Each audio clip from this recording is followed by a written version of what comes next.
Dr. Ranjan Swami for being so magnanimous in introducing me. But I would like to start with saying that I'm not here as a resource person as such technically. I am here as your fellow teacher, trying to share my experiences in this journey of teaching, one of the most noblest professions ever. And having been into this profession for nearly 3 decades now, and having taught at various levels, right from PU students to degree students for a longer period of time, and then from 2007, the PG students. Life has been very kind to me, giving exposure to different facets of teaching, different levels of teaching, and teaching different generations of students, right from rural to urban to international students, and also now a PhD guide and Board of Studies chairman right now for BBA and MBA. I'm also looking after the research activities of University of Mysore with respect to business administration. So with this kind of varied and diverse experience, I would like to just, put across my thoughts on this particular topic, which is managing change and innovation, only because I have seen these through changes myself, and I have faced the challenges myself, and I have been able to navigate those challenges like a typical teacher, like any teacher for that matter would normally do. And in the process, would like to tell you the bottlenecks that I had to face and the kind of environment that I had to adjust myself to, and all those things in 1 hour kind of lecture. It will be more of experience sharing and trying to get some views from your side and interaction more than one-way lecture. And I know that this particular mode of teaching is convenient to both me and for you also, because you can sit at the comforts of your places and listen. And whether you listen or you don't listen, it's up to you, because in an afternoon, I know it's very difficult to listen. But I would like to throw upon a few situations that I have faced, and in the process, let me see how you people will react to that. This topic that I've chosen, this managing change and innovation. Normally, we teach that in management. I don't know how many of what is the cross section of disciplines over there in the audience. I also came to know that a few of them are from outside Karnataka as well. Some 6 to 7 of them, but majorly there are Karnataka student, participants. Why? Because I say this because I may be sometimes compelled to speak a few lines in my mother tongue. I do hope you give me permission to that. Keeping in mind the interests of the other states, I will explain them in English language later. But there are certain things which makes discussion more convenient and lively when it is mother tongue. And more so because I've been a product of government schools all along. And I'm proud to say that I'm a product of government schools. And I'm even more proud to say that I'm from my mother tongue medium of instruction. I'm a Kannada medium student. Having said that, I think that was a blessing in disguise, I would say. When I see people around me with, much more elevated in their, experience and the background, for a person coming from a very, very low strata of society and occupying this place always gives me lots of pride, just because India is a country which is so much diverse, and India is a country where our constitution is so strong, anybody can occupy any position, provided he has that steel in him, or the perseverance in him to do so. Now let me get into the topic that I have chosen for the day.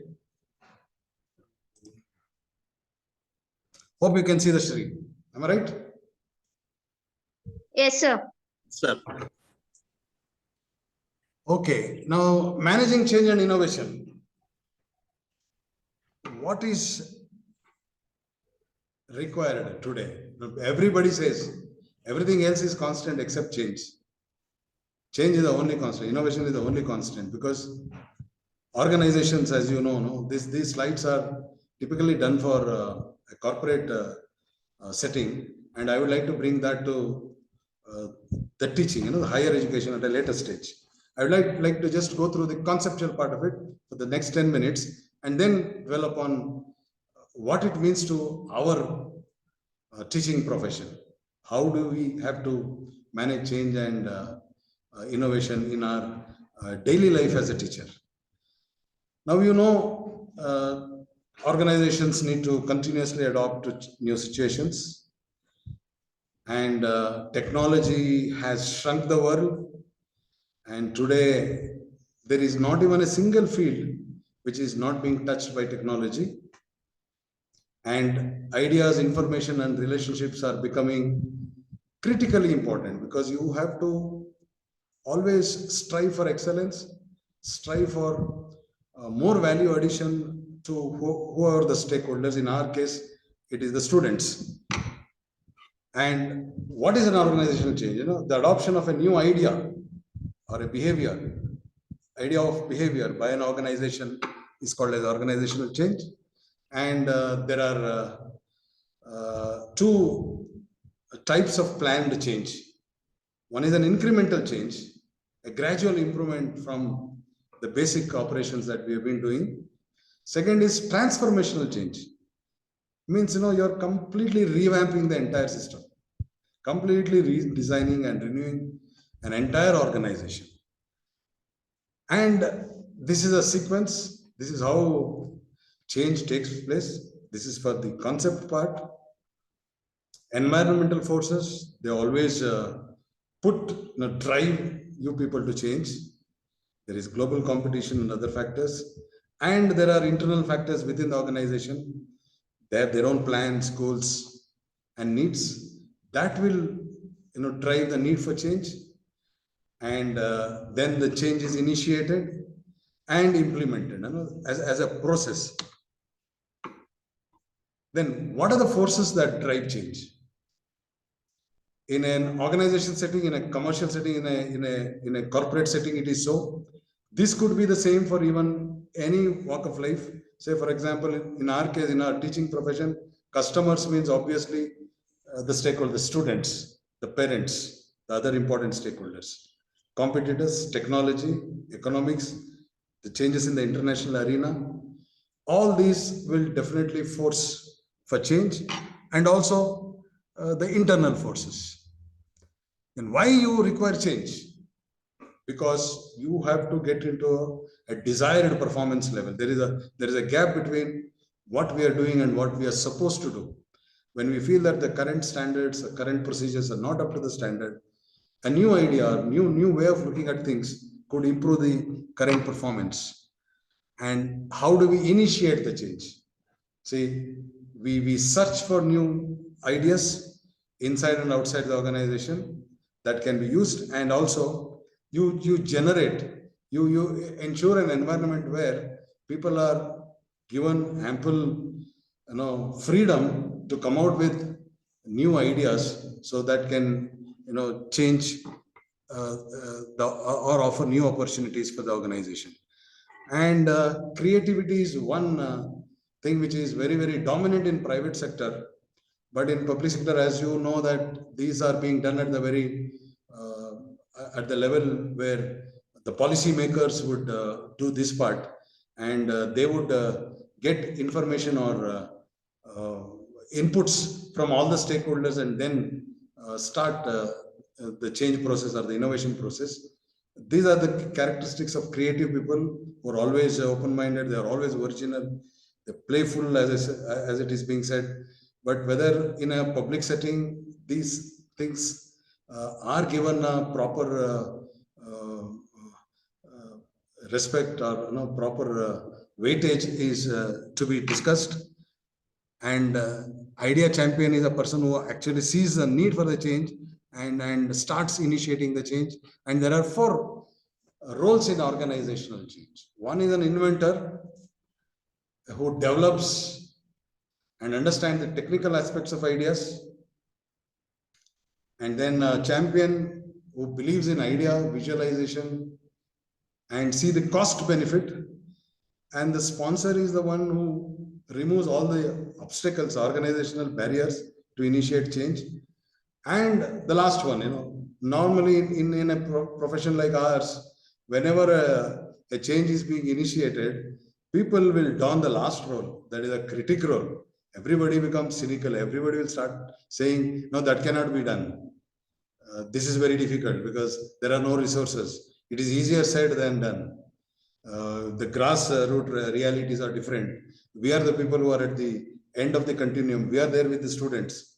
We know the actual situation. People sitting there, they may come out and enforce certain rules and regulations, but we know the realities. So they are called as the critic part. Why there is a resistance? Whenever a change comes across, people will not embrace change so easily. They resist. They resist only because they feel that there will be a personal loss to them if the organization goes for a change. And they don't trust the intentions of people who are initiating the change. And they may also have lack of information about what is going to happen in future. And also people will also be affected by innovation, may assess the situation differently. So whenever a new method, new curriculum, in our case, a new education policy as such is being initiated, there is an obvious resistance to change. Now, in that situation, how a change can be initiated, how it can be implemented. The one is you are looking at the opportunities or the motivations for initiating that change. And at the second side, you're also looking at the restraining factors. Resources could be one, and resistance from the people who implement that change can be one. And also we can feel that the employees currently do not have the requisite skill set to initiate the same. So you have to strike a fine balance between looking at the opportunities that drive change and at the same time the bottlenecks that are going to affect the change. Then how do you overcome the barriers for resistance to change? Everybody knows that whether this happens, whether it has happened in our case, in our education sector, we shall see that, we shall discuss that. One is you have to communicate. You have to communicate whenever a change is going to happen, it has to be communicated properly to the stakeholders. Second is you have to make them participate in the entire process of change. Otherwise, they will obviously resist. Then you may have to negotiate, because the people who are going to implement the change are to be somehow taken into confidence. And it can happen only when you negotiate with them. And lastly, if all these steps do not lead to change, then the last step is this coercion. You just the people who are going to initiate the change have the power, and they will say that yes, there is no going back. You have to accept it. You have to do it. So that is another way of resisting the change, which is the most unlikely. This is not going to give you much results, positive results, but this is also one of the ways of affecting the change. And then the decent way of doing it is, give the top management giving support for all the departments and allocating resources and to see that the change is done very, very smoothly. Now, these are the ways of resisting the change. But now the larger question is, we are changing the structure, the technologies or the offerings that we have, but they do not happen on their own. Ultimately, all these changes require changes in people, changes in the people's mindset. Unless these changes are implemented, who are going to implement? You may come out with the best of the ideas, but unfortunately, it has to be percolated down to the stakeholders only by the person who is there at the end of that continuum. In our case, it is the teachers. It is the teachers who have to initiate the change. You may come out with novel academic structures, novel curriculums, novel ideas, but it has to be implemented by a teacher. And as I said, teacher happens to be the most important part in the education system. Education institutions are not built by the buildings or the infrastructure, the physical infrastructure. An academic institution is all about the passion and the commitment of the teachers. Unless they take it personally and implement or make that change possible, nothing is going to be changed. So therefore, it is the people who would like to make the change. Now, from now onward, this is just to give you the conceptual background of what is change, who has to initiate, who are the people who are involved in that, what is the natural resistance to change, how to overcome those resistance to change. Now I'll come to my part of it. This is our part of it, rather I would say, where we can discuss. We can discuss as to whether we have been able to, in our teaching life, get a kind of a introspection. Are we genuine enough to come out with whatever the changes in our profession and see that there is value addition to our own students? It is a pertinent question that we have to ask for ourselves. Before I go on with these slides, I would like to draw your attention to one very, very interesting Nobel Prize winning paper in economics called as contract theory. I would like to discuss about that for a few minutes. It has been given by Oliver Hart and it got its Nobel Prize in 2017. What does it say? It talks about dysfunctional behavior of people in organizations. He talks about dysfunctional behavior. This is a catchword. And as you know, all Nobel Prize award-winning theories have got, their manifestations can be taken to many professions, including teaching. In this particular paper, he talks about teachers also. Now, what is this dysfunctional behavior? He says, anybody who is going to give performance on achieving measurable standards, quantifiable standards, is instead of achieving what exactly that is needed by his profession. Say, for example, as teachers, our job is to make learning a joyful experience in the classroom. As teachers, we have to give value addition to the students. We have to develop them holistically, not just giving the content, the curriculum, but also the value system.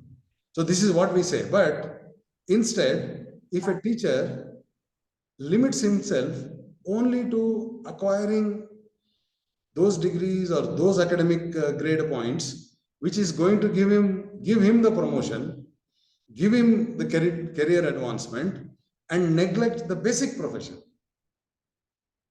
And you might be knowing that in order you're all sitting here. Say, for example, you're all sitting here.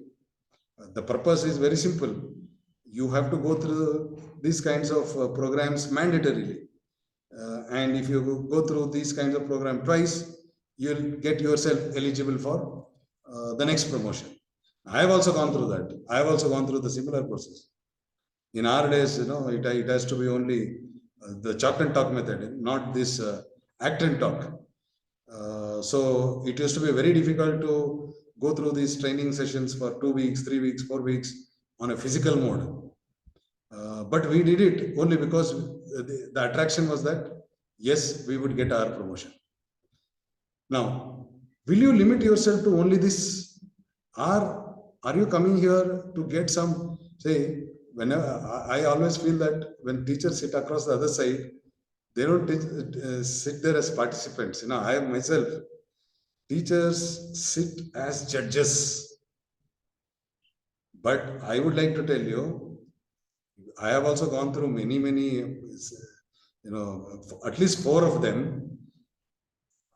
I personally say that I have learned so much in these kinds of academic interaction through teachers, only because even if you don't get anything from anybody, at least you will come to know that how not to be like this person, not to be like this resource person. How not to be can also be your takeaways. So therefore, I remember in one academic staff college lecture in Hyderabad, one professor from mathematics came for a management lecture. He was talking about infinity. He was talking about infinity. Do you know how we were like, in the afternoon class, we used to sit, ಏನಪ್ಪ ಮಧ್ಯಾಹ್ನ ಬೇರೆ class, ಇದು ಬೇರೆ subject ನಮ್ದಲ್ಲ, management ಇದು mathematics, ಇದಕ್ಕೂ ನಮ್ಗೆ ಹೇಗೆ ಆಗುತ್ತೆ? I will tell you that person class was more interesting than any commerce or management teacher's class, only because he was explaining infinity in such a beautiful manner, using the platform, using the stage in such a manner that he was engrossing right through, even though the topic was completely alien to us, but his mannerisms, his body language, his voice impressed us all. So therefore, teaching is a profession which can touch in the lives of many students. So therefore, are we learning in the process? Say, teaching attitude is about, he talks about I told about this Nobel laureate. He says a teacher has to deliver value to the students. Forget about the grades that they get, forget about the percentage that the students take, or forget about the API points that they make. But nowadays you see that the serious teachers take classes, but unfortunately these kind of teachers who are going to get more benefits in terms of career advancement, because their focus is only on those activities that would give them rewards. But the basic activity is your teaching. And between teaching and research, teaching and research, I would personally put teaching on the top, and then followed by, even if you give me percentage, I would say 51 for teaching and 49 for research, even though they go together. But you should have an attitude to learn. From whom do you learn? When we prepare, when we teach, when we learn from our students, our colleagues, our situation and higher education policies, we learn. We learn as we navigate our journey across different generations. I very proudly remember when I started my teaching career as a lecturer in business management in Karkala, Government First Grade Karkala near Udupi. I was teaching accounting, and accounting was a new subject for me, because I am from BBA background, management background, and I was given advanced accounting. And one student I remember his name also, by name Subramania Barve, was from a place near Kudremukh. I was treating one particular accounting adjustment in a particular way.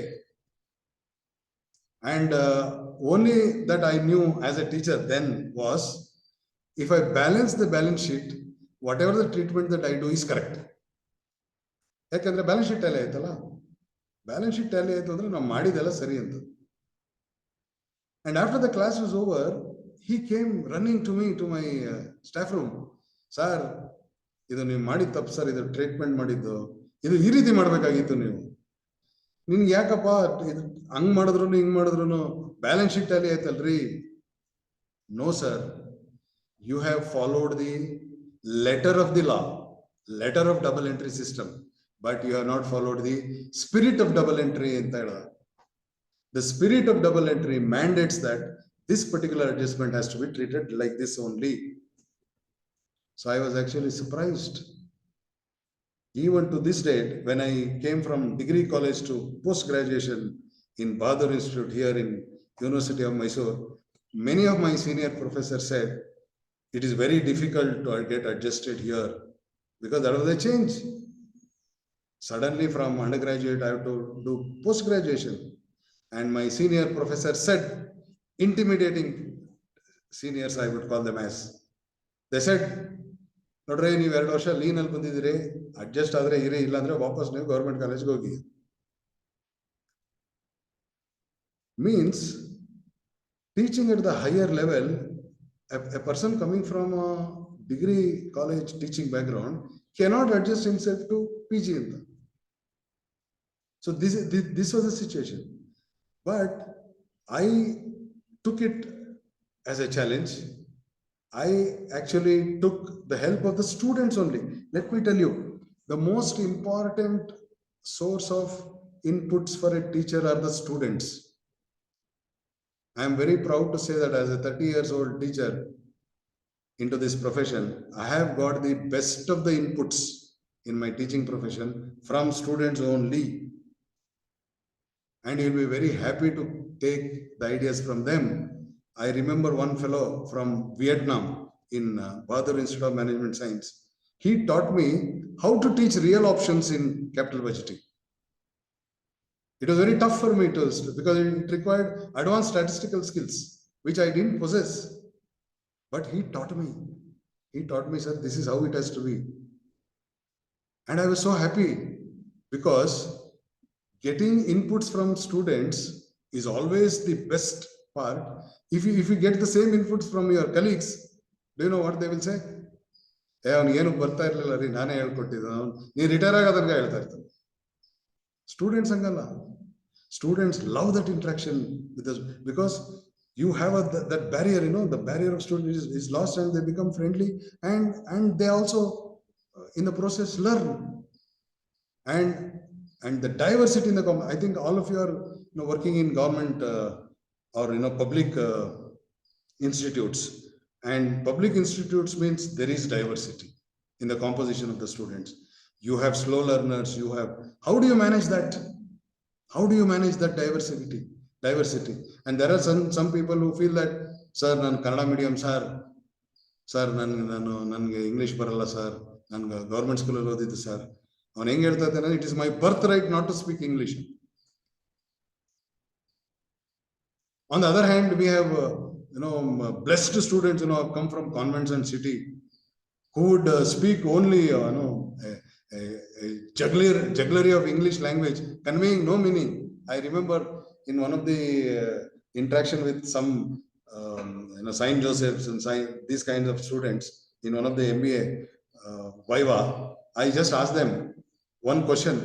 He was there as a student for project report Viva. I asked him, what is the project report title? Can you just narrate me the journey since the time you picked up this topic and you're sitting in front of me? Do you know what he said? He said this. Let me say what he said. He said, sir, sir, I had a discussion with my guide, my guide asked me to come out with a few topics, and then, she said, take this topic, in a matter of only 2 minutes, he spoke about, for 50 times. These are the people, who call them, we call them as high, English. And I asked him another question. Apart from, what else you know? Your confidence hengirutte andre, sir, can you come again? I did not get you. On the other hand, our own boys, local boys, who are there at the rural level, they're very good, but their expressions are, so we have to make a balance. We have to build confidence among the people with inferiority complexes, which requires a different kind of a change in your approach towards teaching, and you have to innovate. Then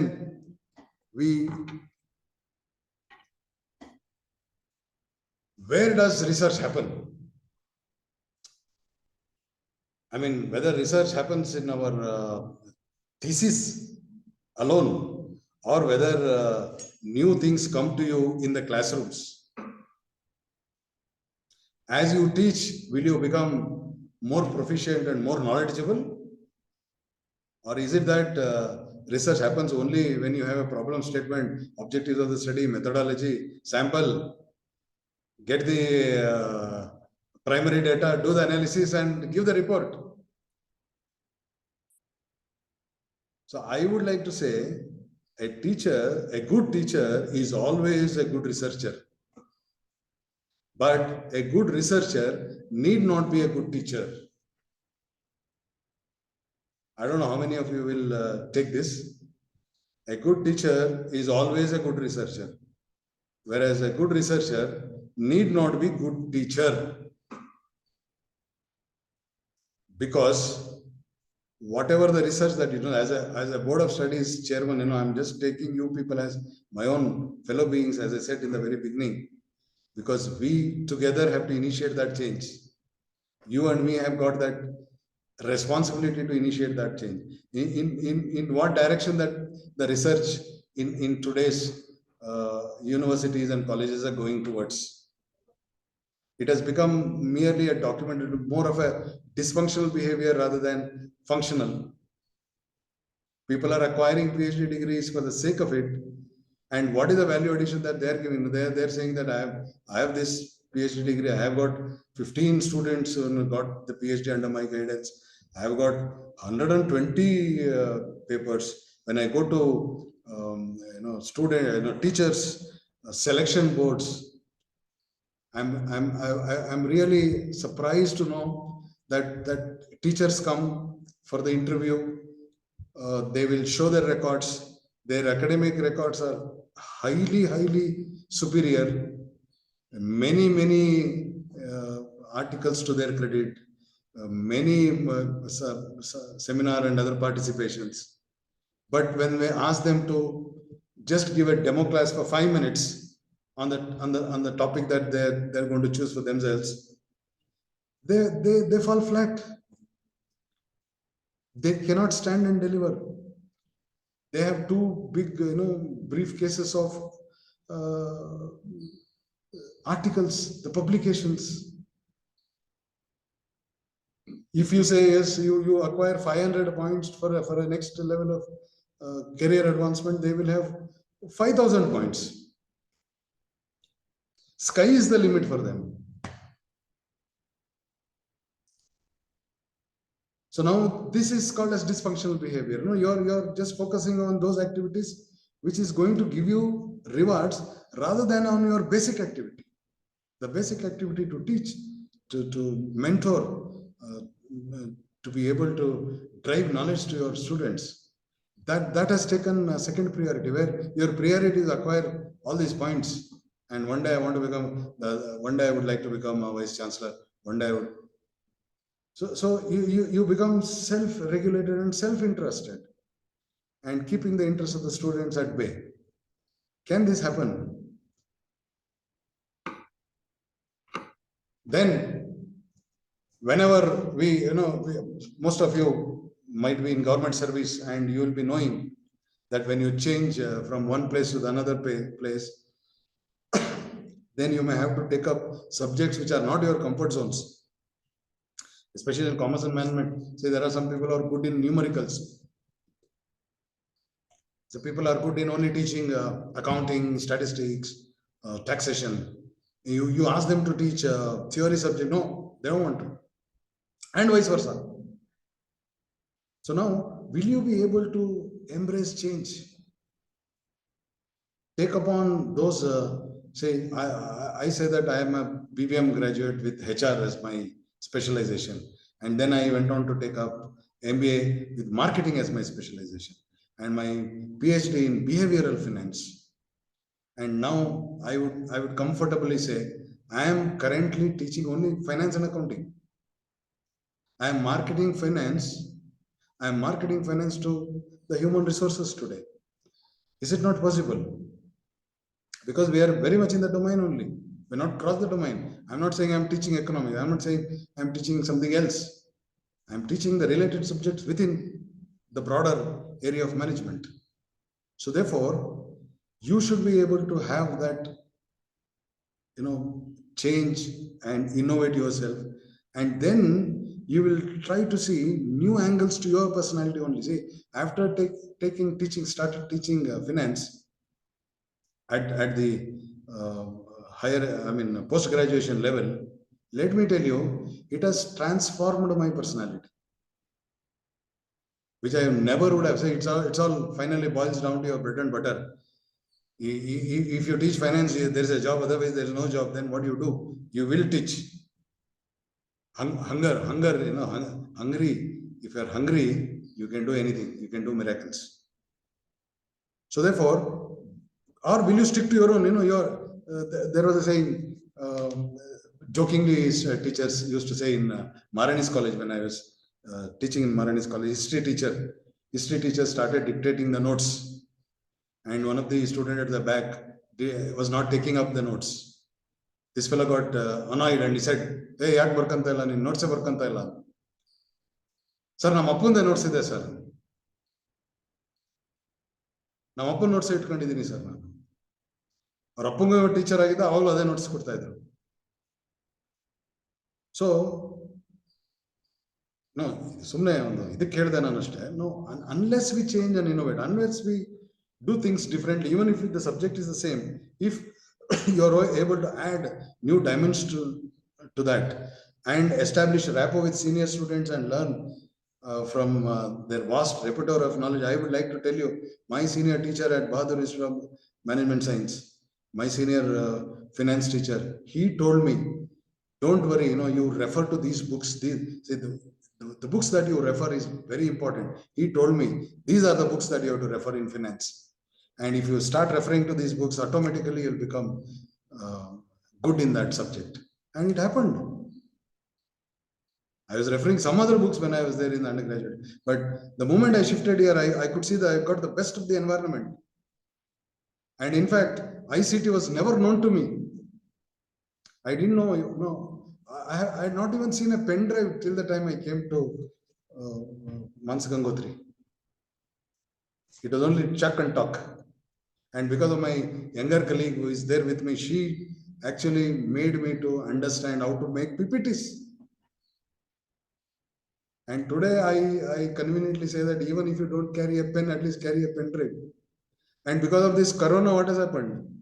Corona, made us to drive differently. It made us to act and talk. See the transition from chalk and talk to click and talk.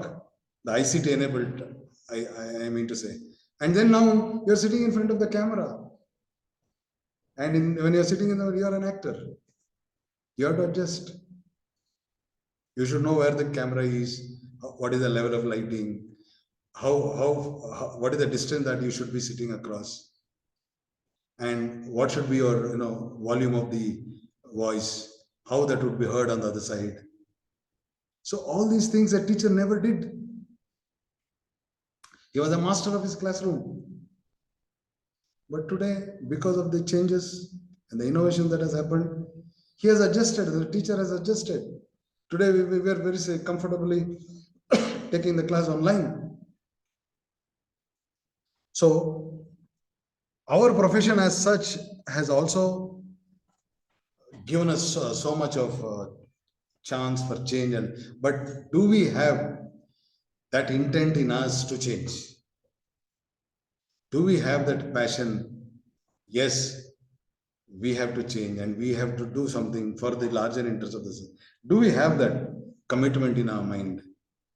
Is what the question that I would like you to answer at the discussion part. Because you see that there is a huge change that is sweeping across the country with respect to higher education. And higher education now talks about giving quality experience to the learning process.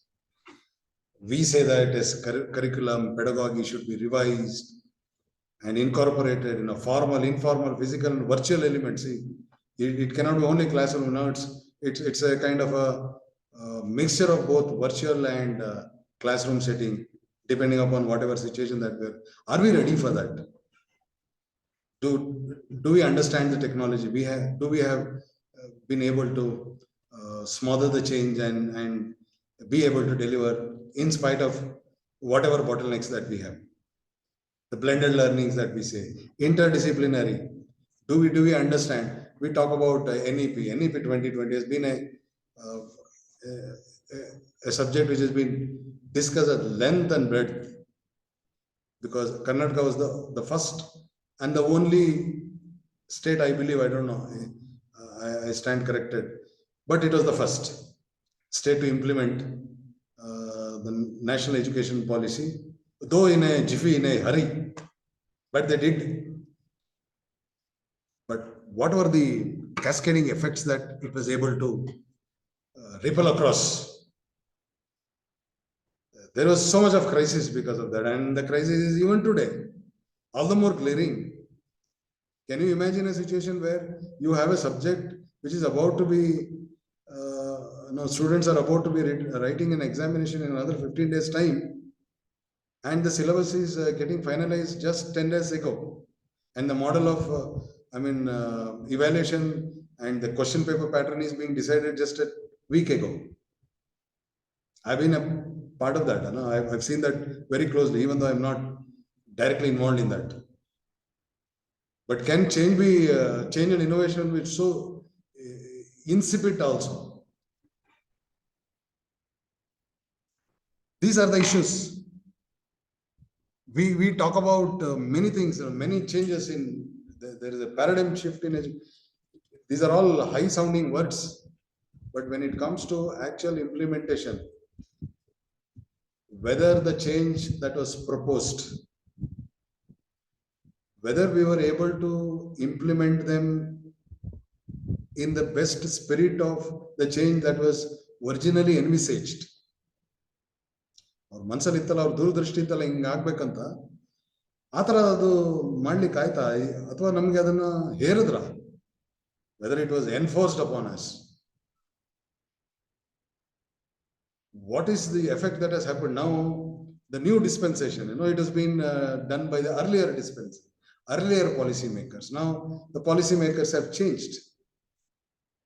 Now there is a new government, the new structure that is in place in higher education in Karnataka. Now they are saying, yes, this is going to be dismantled, and another new state level education policy is going to come about. Now these kinds of developments that happen in the education system, to what extent that is going to affect finally the learning process of our students? Or should we have to accept, yes, the intent of the new national education policy was good, and there were certain bottlenecks in the implementation. Therefore, let us see that the implementation part becomes little more inclusive, and a lot of communication happens between the stakeholders, and then implement it at a later stage after a detailed discussion stage. But throughout this process, are we at any point in time, when we voice our opinions, when we voice our dissent, or when we voice our acceptance, at any point at the back of our mind, do we have the student's intent in our mind? These are the questions that we have to ask ourselves. Or do we have our own personal interest of getting a particular workload, or getting a particular transfer to a particular college? Is that our criteria? Are we looking at the larger interest of the students? Because it's a question that is to be asked to your conscience only. Maybe people not be able to come out in the open. But all the changes that happens, should that change be a value addition to the students? Finally, that is our ultimate destination. Our destination is to create value, to make learning joyful experience, and mentor students, mentor and be there as facilitators of knowledge. Instead of being called as teachers, now we are called as facilitators and mentors. It's all good thing to talk about, high sounding words, as I said, olle English, olle words. But ನಾವು practical reality ನೋಡಿದಾಗ ಆ ಥರದ್ದೆಲ್ಲ ಇದೆಯಾ? ನಾವೆಲ್ಲ ಹೇಳ್ತೀವಿ regulator body should embrace emerging technologies, processes, flexibility, customization, student experience, and everything is all said and on slides. They look really nice.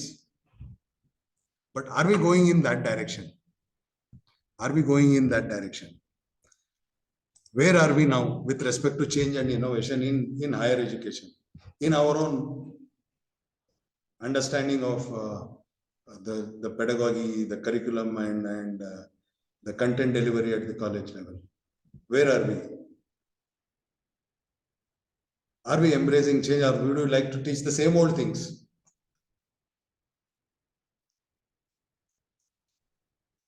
You conveniently blame the board of studies, board of examiners. They are the same old people. They are the people who are going to know whatever that we say. Nobody is hearing us. And at the same time, where should the change initiate from? As Mahatma Gandhi said, you should be the person who initiate the change. Let the change come from you only. And very recently, this is one thing that I encountered. And let me also tell you how did I looked at that issue. You tell me whether I am right or wrong. There was a circular from the Directorate of Research from University of Mysore asking me, just give me the list of, who are all eligible to pursue PhD in management? In management science, who are all eligible to appear for the entrance exam, examination for management science? Then I took it that to the boardroom, to my BOS, and I'm very proud to say that our BOS at Bahadur Institute of he is so magnanimous. We had a thorough discussion per se. Discussion means, then we decided, we went through this KSET norm, eligibility, UGC net eligibility.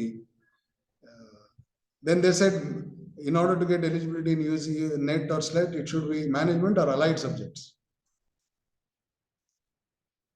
But that is for lecturership. But now here it's an entrance exam for research. And those who pursue research need not pursue research only for getting into a teaching job. They could do it as well for their professional development. That could give them value addition in their corporate jobs. Or it could be, as a freelancer also he can. So what deters him? So therefore we decided, yes, say MBA is an open degree for anybody. Even an engineer can become an MBA, and a doctor can become an. Likewise, let it be open to all postgraduates. ಭಾರತದ ಯಾವುದೇ ವಿಶ್ವವಿದ್ಯಾನಿಲಯದ ಅಂಗೀಕೃತ ವಿಶ್ವವಿದ್ಯಾನಿಲಯದ ಸ್ನಾತಕೋತ್ತರ ಪದವೀಧರ management science ನಲ್ಲಿ PhD ಮಾಡಲು ಅರ್ಹತೆ ಹೊಂದಿರ್ತಾನೆ. And then when we went back and saw, I came to know that the IIM, Indian Institute of Management, Bangalore director, the present director called as Rishikesha, was an MSc Physics from IISc, Indian Institute of Science, and a PhD in management. Now he is the director. Now in subjects like us, I'm not saying that this could hold good for other micro subjects. No, science subjects, I don't know. I'm not an authority, and when we talk about management as a holistic one, it integrates all disciplines. Why not we allow people from other disciplines also to come out and take their PhD here? Nothing wrong, we are also popularizing the subject as such, and also we all know that there was one very great thinker who talked about, don't call economies or countries as underdeveloped, you call them as undermanaged. So the management is all pervasive. It starts from home and it will be there till the managing the entire earth. So not even an activity which is spared from management. It's an all pervasive activity. So therefore, open it to anybody. Let them do. When I was a BBA student, let me tell you, as a BBM student, I was taught I was taught economics from pure economics doctorate or economics MA economics teacher. I was taught statistics from MSc statistics only. I was taught OB by psychology, MA psychology. Way back in the early 90s, I'm talking about late 80s and early 90s. Now we are talking about a new national education policy which talks about multidisciplinary was very much rooted in our system, very much rooted in our heritage. All the novelty, all the innovation that we talk about are only, I feel, more at the very, very surface level. At the very source level, we have already done it before. Maybe we are not expressed it in a manner that the present dispensation is expressing it. But it was very much inbuilt in the system. Now we say that this is the change. You have to open the doors for other disciplines also to enter. This is the change. I would say it was very much prevalent.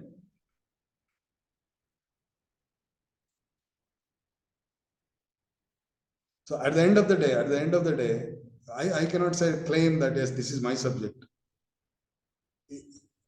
Yes, this is my domain. No, you're small in front of the ocean of knowledge. You're just a drop. So for a BBA student, if a commerce a teacher teaches accounting or taxation, students are benefited. For a commerce student, if I teach management concepts and theory, students are benefited, more benefited. Why don't we have that broad mindset? Why are we going into that watertight compartments? You claim also, we say that yes, we are open for change, we are open to innovate. But when it comes to actual doing this thing, then all these things will come into picture. What is that? Your workload, your college, and why do you say down to earth? Down to earth is the greatest virtue of a teacher, I say.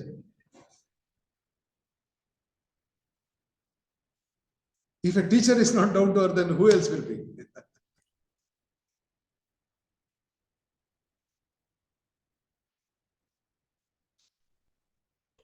So with this, I'll just stop. See, I've been just going through a few of my own experiences. I would like to listen to you now.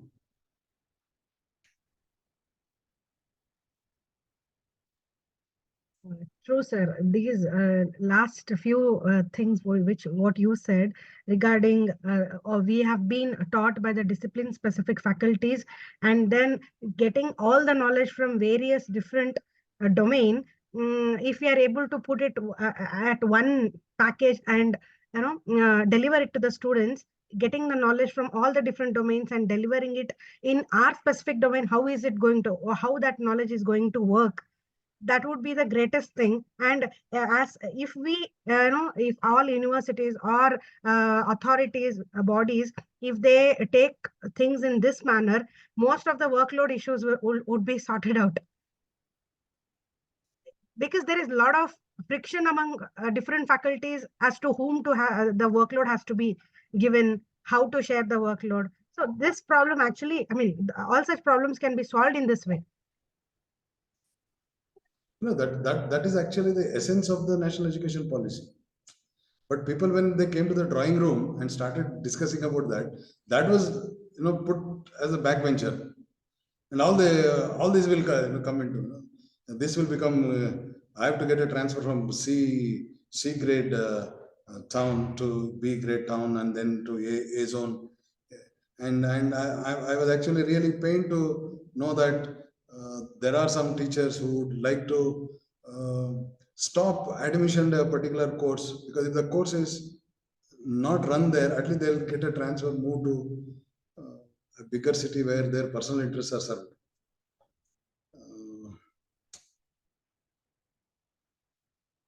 I really have no words as to how people can think now.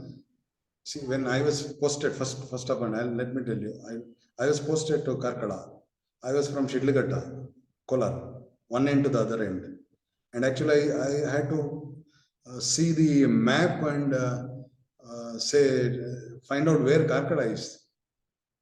And then decided to go there.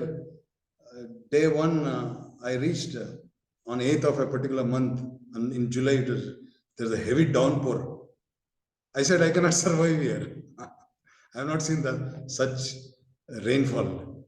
Even now also in Karkala, it's not there. Talking about 25, 27, 28 years ago.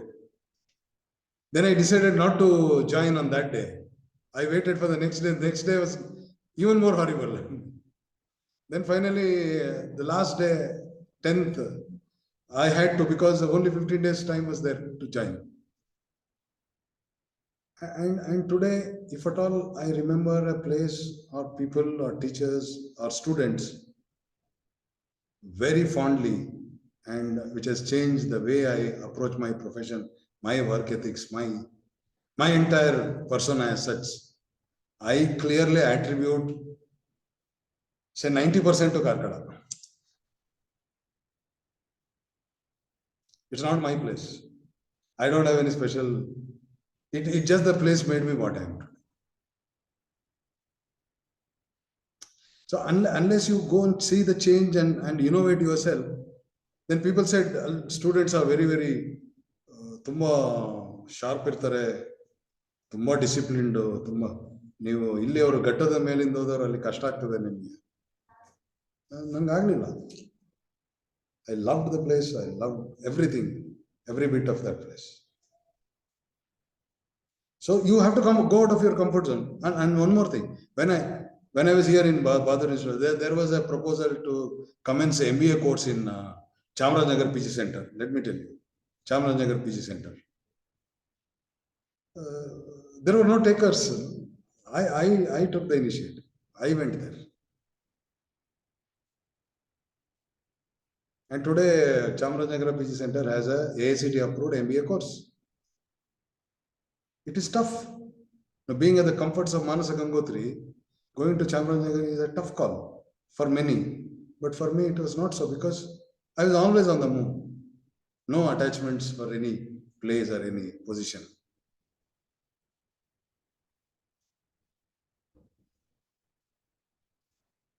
And in Chamarajanagar, you can definitely see the change happen in the lives of people. I can see the impact happening right in front of my own eyes. Four or five students got a job. The first batch came out last time. 5 of them got job in Bandhan Bank. All of them came and tried, literally trying to touch my feet. Because for them, getting a job of 35,000 was coming from the kind of background that they have come from is absurd. But for a management course over there, I could see in my own eyes, in front of my own eyes, the initiatives that you take, the change that you propose, giving results.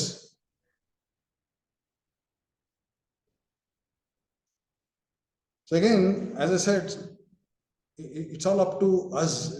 We are the forces that initiate change. Let me tell you, structure, curriculum, all those that cannot make the change.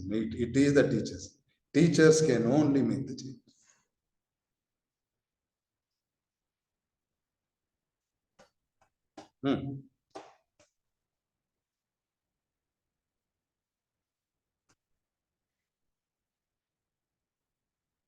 Saturday madhyana ಇನ್ನೇನು next class ಇಲ್ಲ ಅಂತನಾ?